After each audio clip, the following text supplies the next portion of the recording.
Another thing that you can do inside the books, this is a really great book that came out on social media and kind of the way that it's changing business, called The Now Revolution. They put QR codes in on every page. This little squiggly thing up here on the left, that's a QR code. And every chapter has a QR code that links out to resources online. So they can actually see, you scan this on your phone, it takes you to the page, you can download the white paper, you can get a lot of information. I really, really, really wish that I could have done this with my books, because there's so many resources and there's so many things you want to expand on. And to be able to add that QR code, and with this particular one they used Microsoft's QR codes because they can change where that link goes. They can set it up. Unlike the standard, square, typical QR codes, once you set those in the book, it's cast in stone. You can't change that URL. So if you want to change the content, you have to change it for that specific URL. If something changes later, if they move the page or they move the white paper, then the link's going to be no good and people are going to be mad at you. So using something like this, they can actually update the links behind it. They gave you a little bit of information and said, hey, take a picture of the flag and go read Jeff's paper. How cool is that?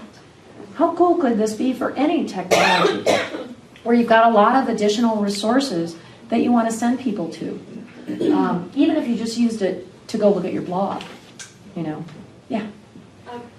This just occurred to me. Can you use QR codes in ebooks? Yeah, you can. In fact, I'll show you right now. This is the other answer to that for ebooks. You can embed a link in an ebook, right? Because it's a PDF. So in this particular one, they embedded this link at the bottom. I'm reading Mike Stelzner's book.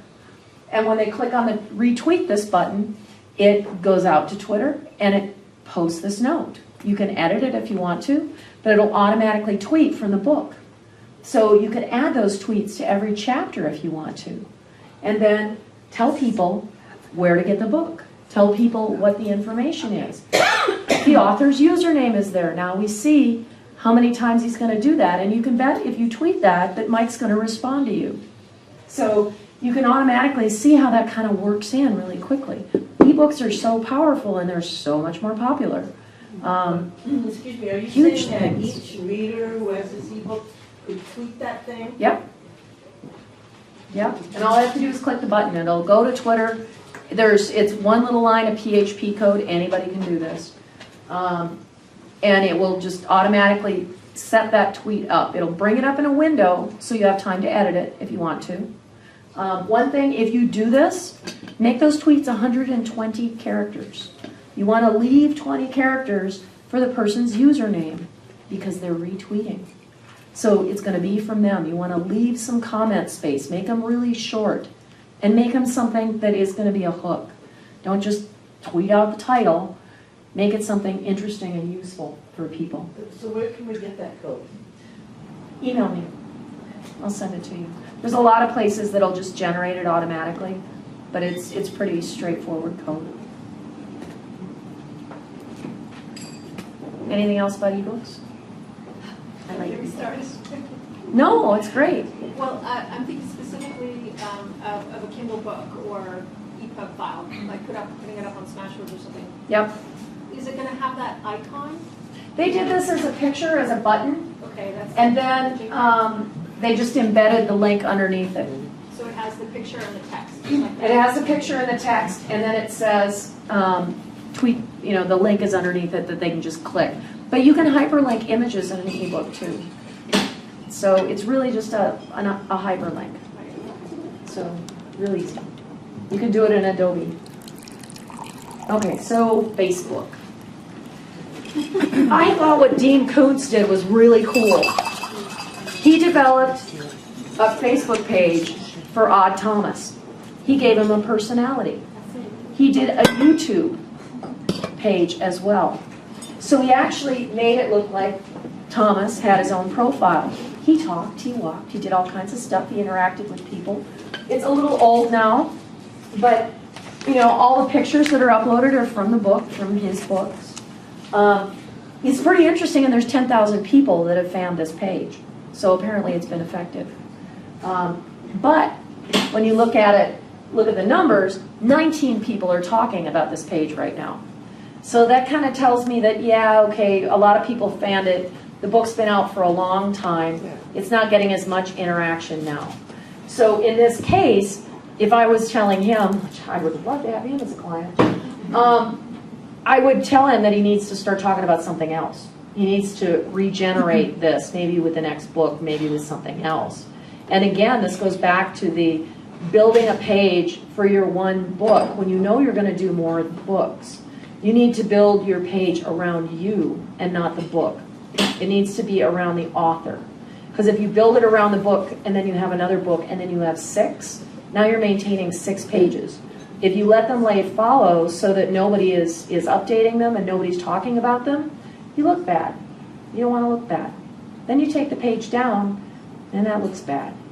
So think about promoting yourself as an author rather than the book. Build a website for the book. So same thing with Twitter. Same thing with all the networks. You know, the persona is really the author, even in this case where he built this whole thing around Thomas. But I still thought it was great. And a lot of people got on board with it. And there's been a lot of stuff going forward since. I think there's something out about the Hunger Games already. You know, that they're creating stuff around that as well.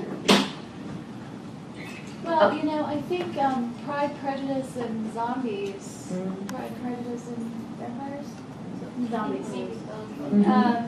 They did a very good Facebook promotion where they had Mr. Darcy and Elizabeth and all of them like interact with each other. Yeah. Well, and I don't know if anybody saw the Mad Men thing on Twitter. You could actually tweet with each of the characters, and they had a whole team behind them that was the persona of each of the characters, and it was very, very true to the implied characters in the show. So you could actually, you know, have a talk with Betty, and you know, it was great fun, and very, you know, in that time frame as well. There's a lot of things you can do if you get creative.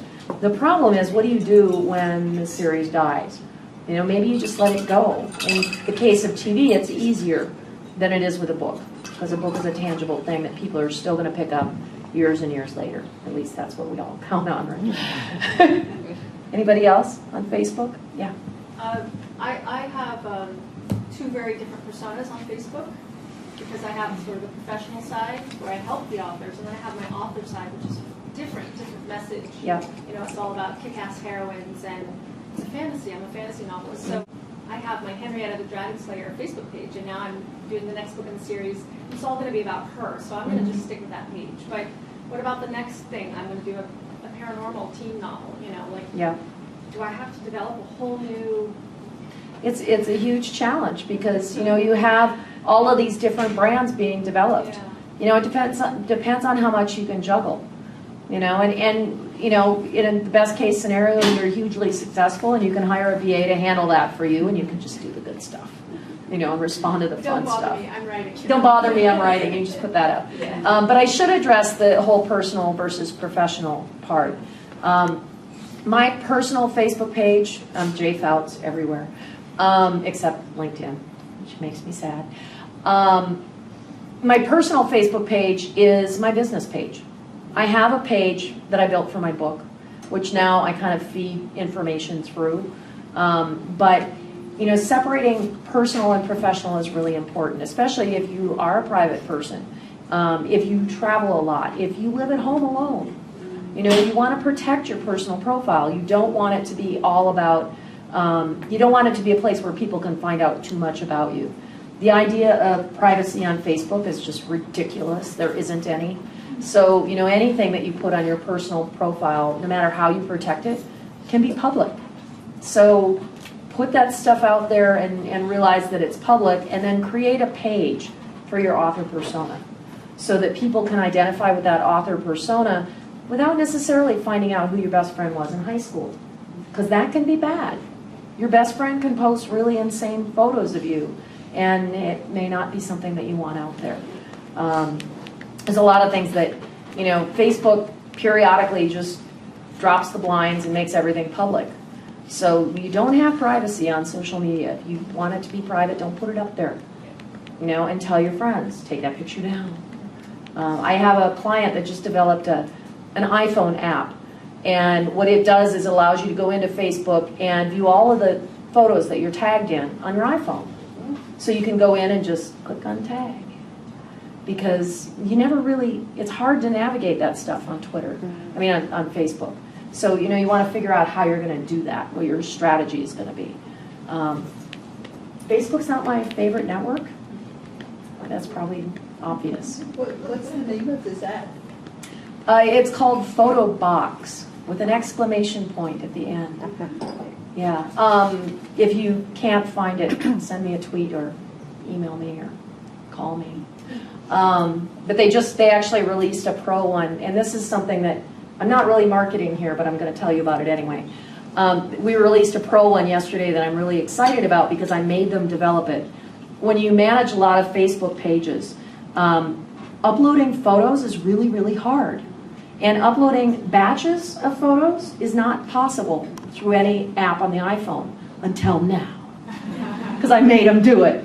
So you can actually go in and create albums from your phone and then upload the whole album. It's so wicked cool. Because I have a lot of clients that, you know, will go to an event and take photos. You don't want to flood your stream with photos one by one. You want a whole batch of photos to go out. So you can create an album right from your phone, you can edit stuff, and you can upload them all in a batch. And you can download batches too. Is this a Facebook app or? It's an iPhone app. What's it called? Photo Box. Oh, it's Photo Box. They'll be so excited.